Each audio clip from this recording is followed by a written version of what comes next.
went to the Northern Triangle, the countries where the majority of immigrants are coming from, in recent months. I went there a few months ago, and there are a number of different programs that were designed to get in to basically interfere with drug trafficking. And unfortunately, aid to those countries, aid that didn't go to the governments of those countries but went to our own agencies like the DEA and like the FBI, had been stopped. So one of the things that we've been fighting for is ensuring that we are reinstating that aid, that it's focused on those kinds of effective programs that we know works. And at the end of the day, we all know that border security has to be a top priority, but that we need a humane, immigration system that honors our values, but also is securing our country from dangerous activities like illegal trafficking. Next on the line, we're going to take a call from Paul from Saugus. Paul, you can go ahead and ask your question. Congressman Hill, thank you for taking my question, and thank you for being our Congresswoman. We've never felt more proud to have a Congressperson in our community that represents us. We feel that you represent us more than anyone has represented us in the last 20 years that we've lived in Santa Clarita. I met you at Saugus High at your inauguration, and I'm very happy with your work so far. My question is, my daughter is a recent graduate from Whittier College, and she is now at Claremont McKenna pursuing her master's degree. She has $80,000 in student loan debt and is currently taking out more debt to obtain her master's degree. I know that Bernie Sanders and I know that Elizabeth Warren all promote student loan forgiveness. Is there any plan that you can put up for a vote or sponsor a bill with somebody else to help the students that have so much student debt that they will be responsible for paying for the next 20 or 30 years? Thank you so much, Paul. I really appreciate your remarks, and I also congratulations to your daughter. That's a great program to get into. And the unfortunate reality is that she's not alone with being saddled with that much debt. I'm glad that the presidential candidates are are bringing the discussion around debt forgiveness and other plans on addressing this crisis to the forefront of the conversation. And there are a number of different proposals that are circulating from within Congress that we need to be looking at, that I am considering. One of those that I've been very active in is actually it's a service-related program that would create a service program where if people spend a certain amount of time, sort of like the GI Bill, if you dedicate a certain amount of your time towards some kind of community service, like the AmeriCorps Vista program or something like that, that you can get your debt forgiven, or you can get college either 2 or 4 years paid for. I think we need to be looking at all kinds of different solutions. I do believe, just from my own experience and from those of my friends and others who have kind of been through this before, that there should be a sort of skin in the game for students to give back to their community if there is going to be that kind of debt forgiveness. But the other reality is that the United States owns the majority of student debt, and so in the meantime, there need to be much stricter regulations on the interest that is being charged.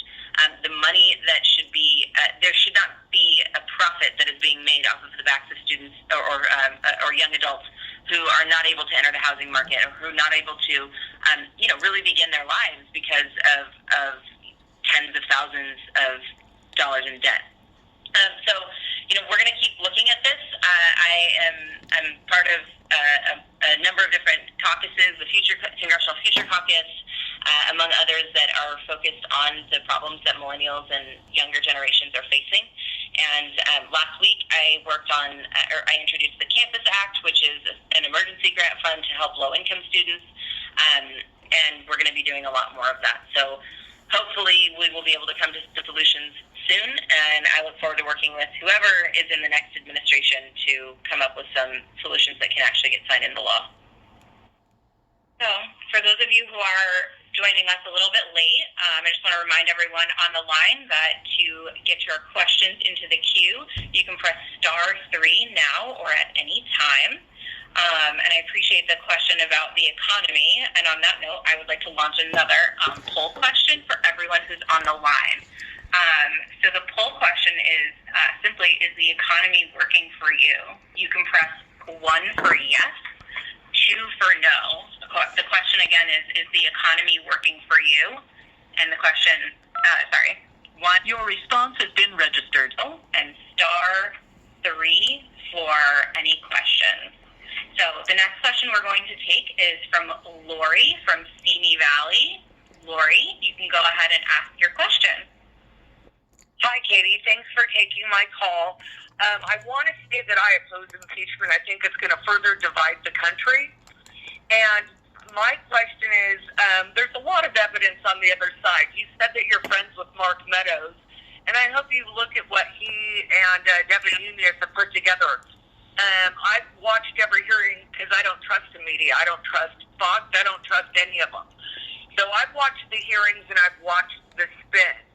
My concern is Adam Schiff is chairman, yet he was in Aspen with Glenn Simpson from Fusion GPS. Hillary Clinton paid for the dossier along with the DNC. William Barr at his hearing swore under oath that he would get to the bottom of the origins of the investigation. With that is the mention of CrowdStrike. Yeah. Is the mention of CrowdStrike. Hello? So I just to kind of clarify the question, do you want to kind of summarize my question? You said I had 2 minutes to ask. Okay, keep going. Okay, so William Barr basically said he'd get to the bottom of the origins, and their report should be out at the end of this month. Why are you jumping the gun? And also, I know he's in Italy now. If there was a coup attempt on this president, that's unconstitutional. And don't you think that if you're going to do an impeachment, you need a vote so you can get both sides of the argument in instead of just one? Thanks so much, Lori. So a couple things. The first is there hasn't been a vote because there haven't been articles of impeachment that have been dropped. So there is no impeachment until there are actual articles of impeachment. It's our job to conduct oversight, and so these investigations, including the inquiry, which gives us the power to, frankly, get information that we wouldn't have had power to get otherwise.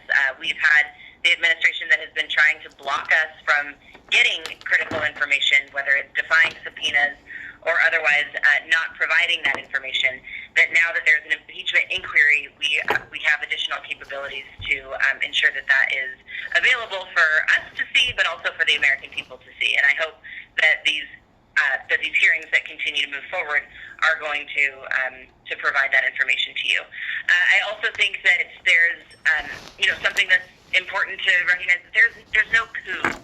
This is the constitutional process. This is exactly what our founding fathers had designed when there was a potential breach of constitutional duty on the part of the administration or the president. These are the only checks and balances that exist, and we've seen those checks and balances be threatened and be challenged. And I would like to make it perfectly clear that if it were a Democratic president in the White House that were conducting this kind of behavior, I would act in absolutely the exact same way. There's no way that I would be okay with this kind of thing, regardless of the party of the president that is under question. So, I want to assure you that there is not a jumping to conclusions. This is still an investigation, and that there will not be a judgment that is made on whether this behavior constitutes removal from office. And frankly, we don't even make that decision. What we do in the House of Representatives is vote on articles of impeachment that would go get sent to the Senate. So we're effectively like prosecutors in an impeachment process, and we vote collectively to determine whether there are charges that get sent to the Senate for a trial. The Senate would be the jury, and ultimately there has never been a president that has actually been removed from office through this process. So, I hope that the narrative, and frankly, I look forward to having an opportunity to speak with my esteemed colleague, Mr. Meadows, about how unhelpful I think they are being in terms of this, trying to say that there is some kind of an attack on the president or an attack on the office when we are really just going through the constitutional process. Great. So again, for those of you who just joined the line, you can press *3 to ask a question. And we are going to go ahead and take the next call from Edwin, who's calling in from East Palmdale. So Edwin, you can go ahead and ask your question. Good evening, Ms. Hill. I'm a veteran. I served in the Marine Corps for, a little bit over 28 years ago. And I have been a contractor overseas in Iraq, Afghanistan, and I've seen what that type of environment does to a service member. My question to you is, what is the federal government, specifically Washington, and also here in our home state of California, what are we doing to help the veterans that are coming back? Not only those that are current have served, but those that have served in the past that are dealing with depression and other illnesses. And to me, it touches my heart because I am ready to go back and be in that arena again and to help and serve all of my brethren that are there, whether they are in uniform or assisting the effort. Thank you. Thank you so much, Edwin, for both your service as a Marine and for your ongoing passion and commitment to this issue. It's something that hits very close to home for me for a number of reasons. First of all, my family is full of veterans. My brother is active duty in the Navy right now, and I spent the majority of my career working on veterans' homelessness issues. And that's a priority for me in Congress as well. We have a very large number of veterans within our community by comparison to most districts across the country. So one of the issues that you speak about in particular is depression and PTSD, and more than 20 veterans lose their lives to suicide every single day in the United States, which is why I'm signed on to a really important bipartisan bill, which is the Fight Veterans Suicide Act. And I'm working to secure $222 million for suicide prevention outreach to combat the growing challenges of veteran suicide, PTSD, and other mental health challenges. I'm very close with a number of my colleagues who work on the Veteran Affairs Committee, who are prioritizing these issues as well. Here in California, within the VA system, as many of you in the Antelope Valley know all too well, it is incredibly difficult to access resources because of transportation, because of how far they are. And for veterans who want mental health services, it's often, the waiting lists are incredibly long. And so getting the resources, the funding, and the staffing available to the VA to ensure that those resources are in fact available is something that I'm looking into, both with my colleagues on the Veterans Affairs Committee, but also in my role on oversight. We're doing that on the local level as well. So it's something that needs to be an ongoing effort. We have other appropriations efforts that we're working on. $60 million for the Homeless Veterans Reintegration Program, $316 million for the Veterans Employment and Training Service, which is an increase of $16 million. So we're really, I think I'm constantly looking for additional ideas and things that we can do. But at this point, the big focus is on ensuring that there's a priority, that there are systems in place at the VA and procedures, and that we have the resources necessary to combat this epidemic and make sure that when when our service members are coming home, that there's not a delay in resources and that integration is happening from the very moment that they come back home. Thank you so much. So the next question is going to be from Lawrence, who's calling in from Santa Clarita. Lawrence, you can go ahead and ask your question. Thanks for having me on, Congresswoman. And I work in the mental health and recovery field. And it seems that our valley is just overrun right now with coexisting conditions, both homeless, alcohol and drug problems and mental health. And they have to be dealt with as such. And I'd like to know what, as a state and in the federal system, what we have to look forward to try to help these people and to reach out to these people, because a lot of them they need another chance. They need help, and it's just it's turned into. The sanctuary city has turned into, put up a house wherever you can put up a house. And it's just, it's so sad. And with all the resources that we have a great state and a great federal government, and it doesn't seem like we're doing enough. I would like to know what we're going to start doing about our homeless situation and how we're going to get these people help. Thank you so much, Lawrence. And I really am. It's heartbreaking for me to see the number of people who continue to experience homelessness.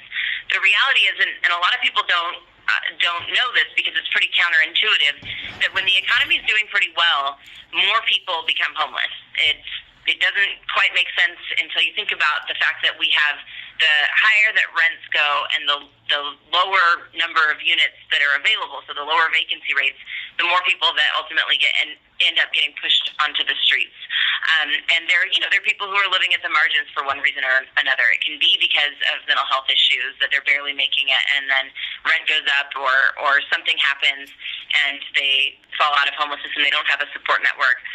Addiction is something that is both caused by and is a cause of homelessness.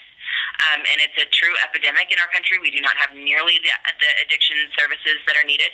We also we have a real housing supply problem. We have a massive shortage of units across California and in other areas across the country. So I'm proud of our state and local governments for the efforts that they're undertaking to try and provide those resources here. So before I ran for Congress, we worked on Measure H and Prop HHH in the city and county of Los Angeles.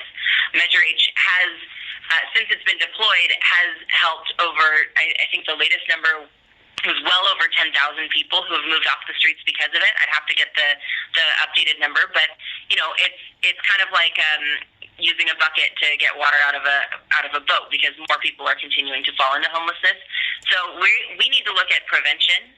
We need to look at really increasing the number of units that we are building, that we are allowing to be built. I am the co-chair of the New Democrats Housing Task Force. So we just introduced a package of bills that we're sponsoring that are specifically around creating new housing and making it easier for developers to build housing that is specifically targeted towards addressing the homelessness crisis. And the state has prioritized this issue as well, but a lot of the resources have just been allocated, which means that it's going to take some time for them to be deployed. And I will just make a pitch for any of you who are listening. It's going to be up to the communities to really rally around this as well, because when you're talking about bringing new housing to a community, you need the community buy-in. And there's often a tendency to say, oh, well, I want this solution, or I want this problem to be solved, but I don't want the solution for it to be here in my neighborhood. And we need to be able to get past that mindset, because it's always going to be somebody's neighborhood. And what we know is that housing is something that works. And so I would just encourage you all to get involved in local programs. We've got some great ones in each corner of our district.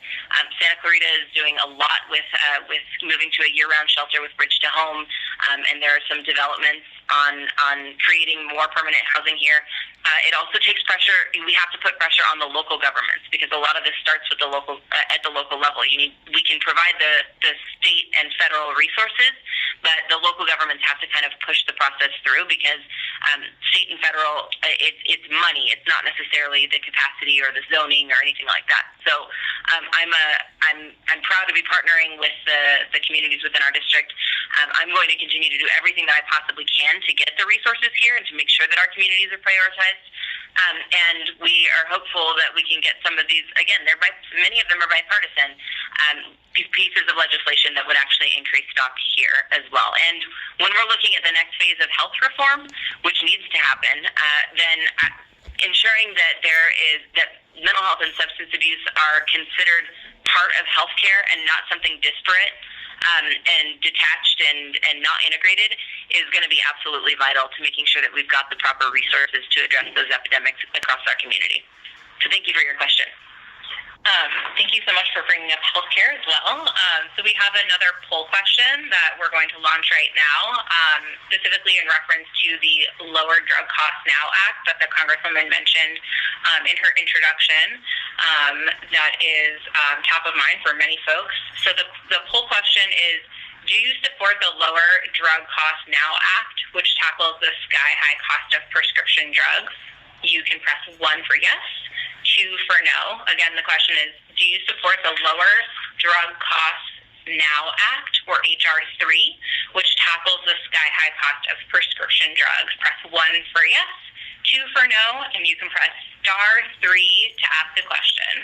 And I just want to add really quick, we didn't get into a lot of the details about H.R. 3, so as you're pressing the buttons, just a couple of things. The main part that people need to know is that this allows for the Secretary of Health and Human Services to negotiate prices, which has been a topic of conversation for a very long time, that we can negotiate drug prices for Medicare, and the Secretary's negotiations under H.R. 3 would actually apply to not only Medicare under the Medicare plans, but to all plans as well.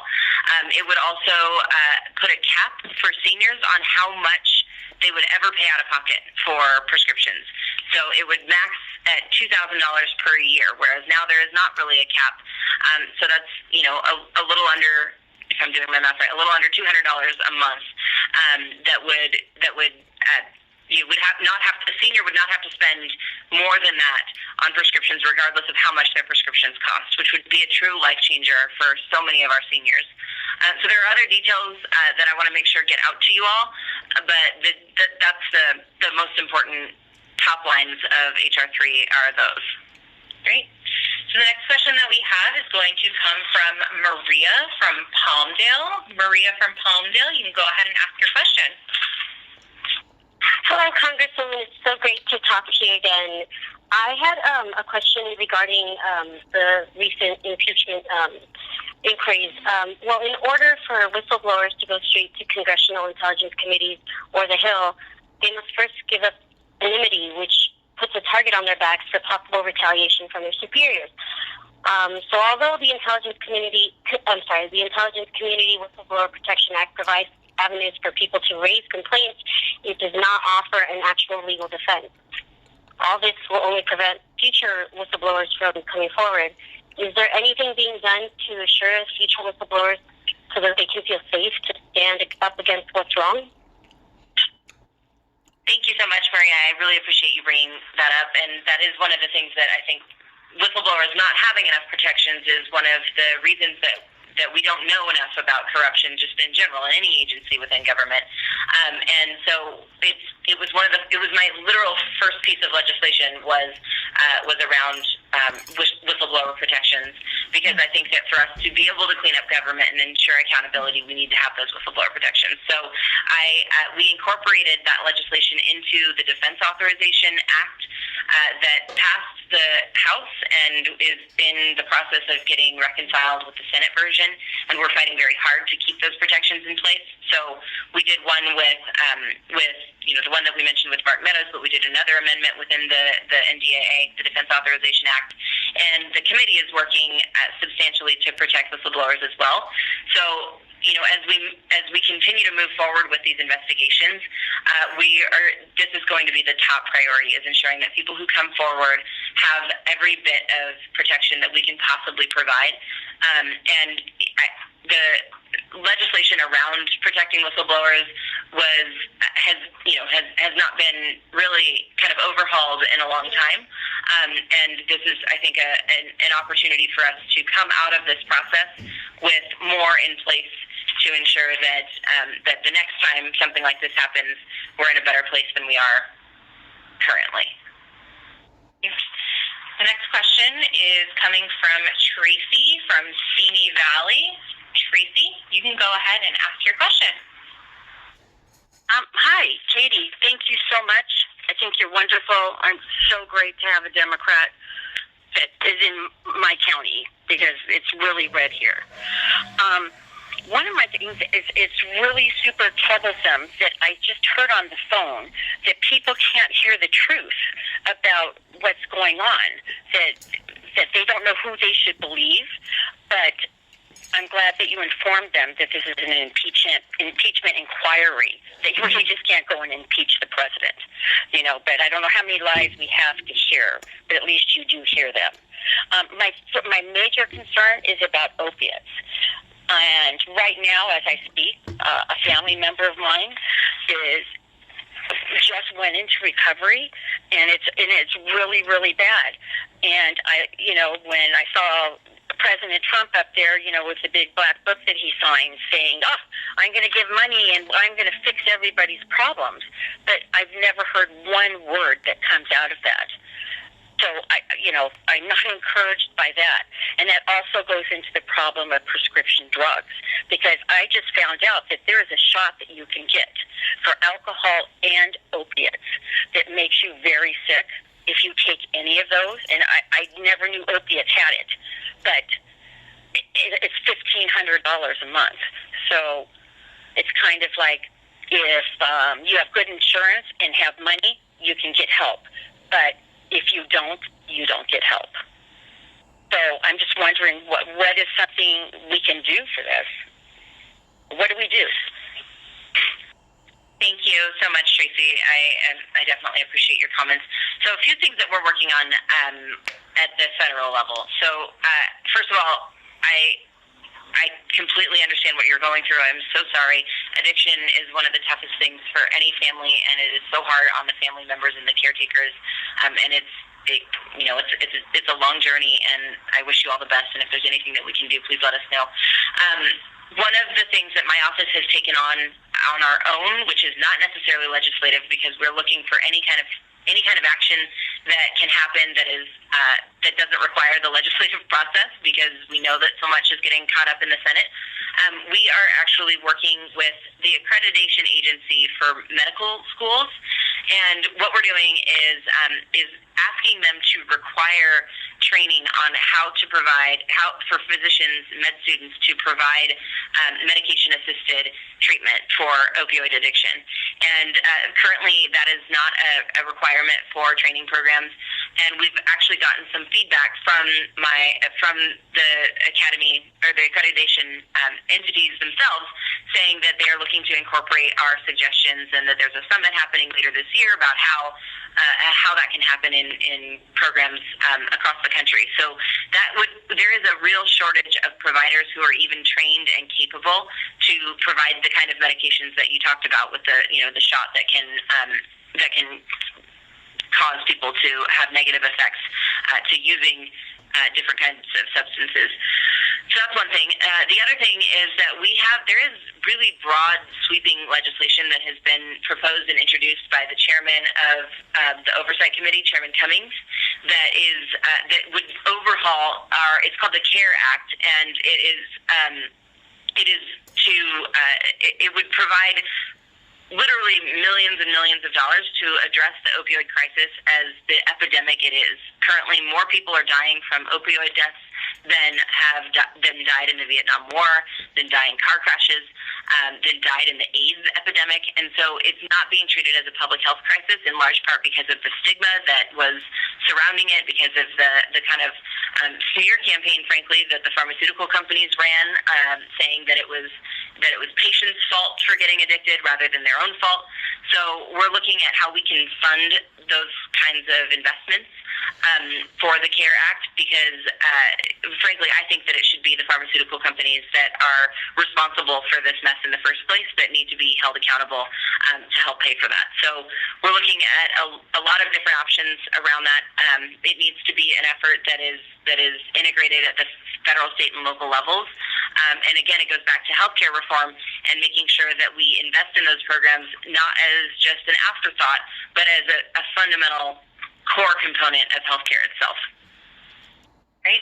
So we also have some folks on the line online who are asking questions online. So I'm going to go ahead and read one of those out. Alexi, this one is yours for you. The question reads, My husband and I are in our 30s, both working full-time jobs.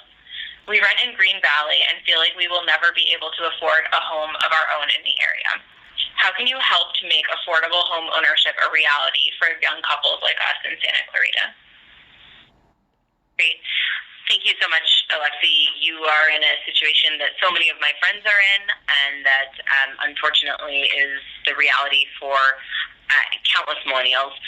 This is actually a problem that has been brought to our attention by realtors and by home builders as well, because it's affecting the economy, because young people are waiting, they're delaying time pretty significantly, between 5 and 10 years on average, compared to what the previous generations bought their first home. And so that has a real impact year over year on, you know, what is a fundamental component of our economy, which is home purchasing. So one thing we need to do is we need to really look at the impact that student debt has on this. You know, I don't know if that's a factor for you, but one thing that we're considering and sort of contemplating legislation around is how can you incorporate some level of student debt forgiveness into a first-time home purchase that involves a down payment. We can look at bringing back some of the incentives for first-time home buyers. There's actually some great programs here that the state of California has put into place that are actually underutilized because people don't necessarily think they qualify for them. They think they make too much money to qualify, but they actually would. So we're working to get those resources out as well. But a huge part of it as well just needs to be about making sure that we have an economy that works for everyone, where we have jobs that are going to actually pay for people to be able to afford housing in high-cost places like ours. So, I think that the basic, most fundamental issue at hand is ensuring that tax incentives are given to middle-class people, and that big corporations are held accountable for what they need to be contributing, and that we're able to pass that on to ensuring that there are incentives for and additional pathways for people like you to be able to buy their first home and contribute to the economy that way. Great. So we have another question from a live caller. On the line here, we should have, Jeremy from Castaic. So Jeremy, you can ask your question. Thank you very much, and thank you very much, Representative Hill. Really glad that you're doing this, and that we had the chance to hear from you and talk to you. And just for the thoughtful, strong leadership you've provided in your term so far. You mentioned gun control and gun safety legislation. I think you said it was H.R. 8. It's currently held up in the Senate. I was wondering if you could expound on that a little bit. What is holding it up, and why are these common sense measures not moving forward? And just as importantly, what can we do as constituents to, have your back in this effort as we try and, make things a little safer, at our schools and everywhere else? Thank you so much, Jeremy. I really appreciate that. This is one of the most frustrating things that I think we knew, I knew at least on some level, right, going into this job, that, of course, when you have a Senate that's controlled by a different party, there's going to be a natural kind of backlog, right? But what I wasn't necessarily anticipating was that there would be legislation that was so overwhelmingly supported by the American people that could get stopped by a single person. And so, if I'm looking at this as something that I hope to be doing for, if the people so choose, for a long time, that we need to be looking at reforms so that it's not possible for one person like Mitch McConnell, who is so in the pocket of the gun lobby, to be able to stop legislation like H.R. 8 from even coming to a vote. Because what we know for a fact is that if it came to a vote, it would pass, and it would pass by a large margin, because senators in countless states have the pressure from their constituents to pass this. It is not something that is controversial when you're going out and talking to the voters, as is the case with many of the other pieces of gun legislation that have been proposed. We've passed 4 different pieces in the House, including one that is within the Violence Against Women Act. We have additional funding for research for both the CDC and NIH, and we have one that closes the Charleston loophole ensuring that there is enough time given to ensure that background checks are actually given the results of background checks actually make it back to the sellers before somebody's allowed to take a weapon home with them. So all of those are held up by Mitch McConnell. That's one person who is holding it up at the Senate.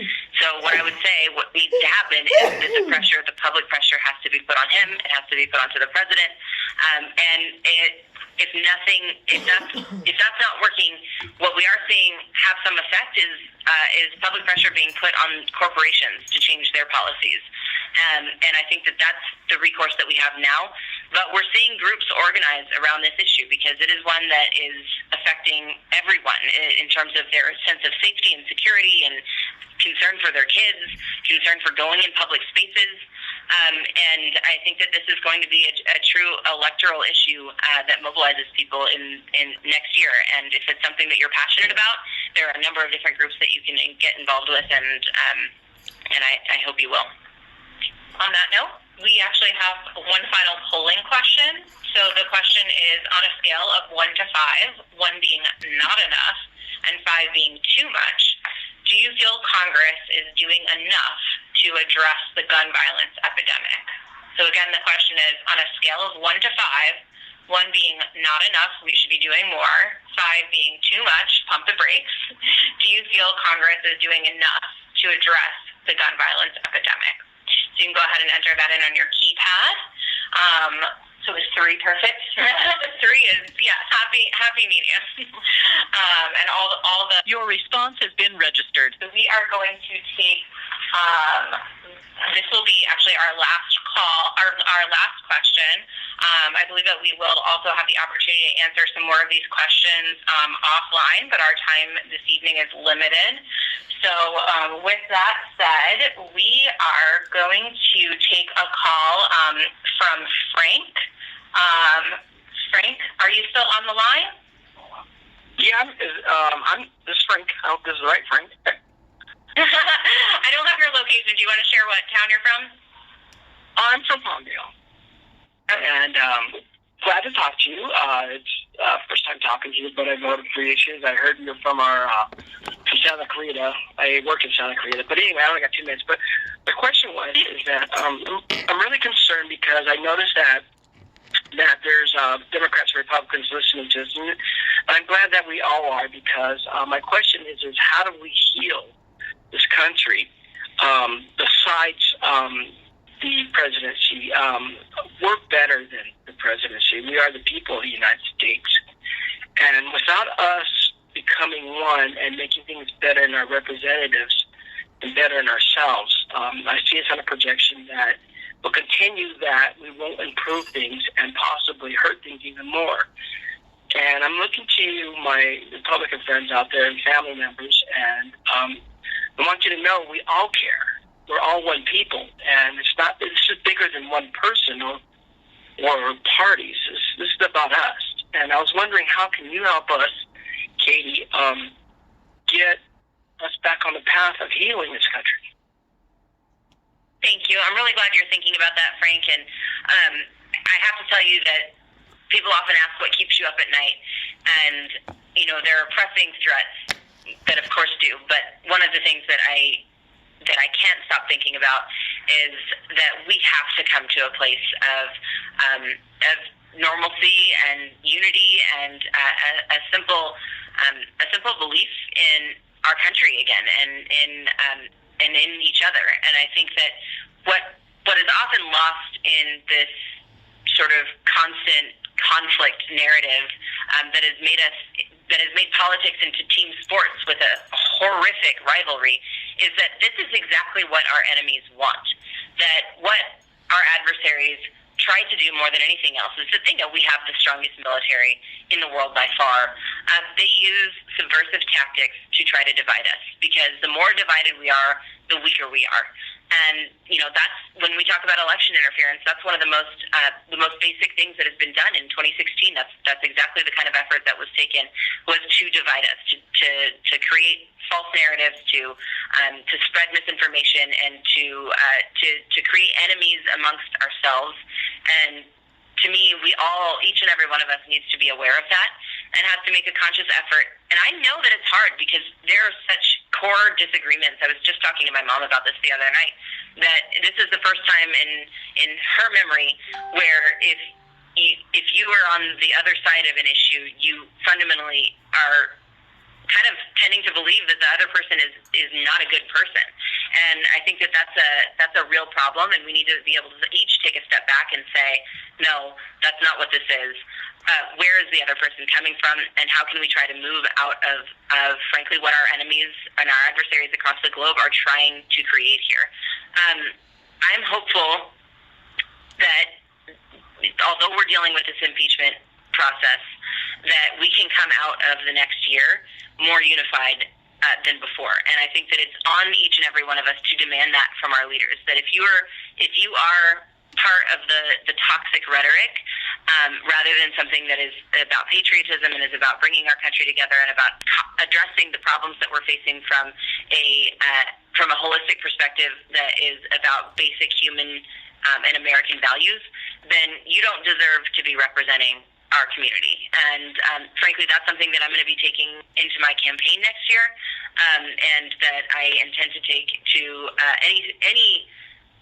any position in elected office that I ever hold, but especially this one for the 25th District. I think if there's one thing that I can leave behind for however long I serve, it's going to be trying to bring a tone of us trying to come back together. And I'm not going to lie, it is hard. It's hard every single day. There are disagreements every single day. But what I do know is that on a personal basis, whether it's here at home with our friends and family who disagree with us, or even in Washington, most people are decent human beings who actually care about their country, who actually care about each other and about their communities. And we have to start with that basic understanding rather than the conflict-oriented one that the media pushes us towards, and that so many of our politicians push us towards. So I hope that I can count on you all to do that in your own personal lives to whatever extent is possible, and I will do the best that I can as well. Thank you all so much for being here tonight. We're going to do our best to answer the other questions as well. Sometimes we've done that on video. We'll look at other ways that we can do it as well. But really, really appreciate you taking the time to listen and be part of this conversation. And anything that we can do for you moving forward, please don't hesitate to reach out. Back to Angela. So just one more reminder, you can press *6 to sign up for our newsletter. As the Congresswoman mentioned, we do have some questions that we weren't able to get to, but we love to keep our newsletter list up to date on Facebook Live, town halls, and other ways that we can answer your questions. You can always also reach out to our office. There's contact information for all of our district offices as well as our DC office on katiehill.house.gov online. And thank you so much for joining us. Again, that's *6 to sign up for our newsletter. And thank you so much for all of your questions and for joining us this evening. Thank you. Bye-bye.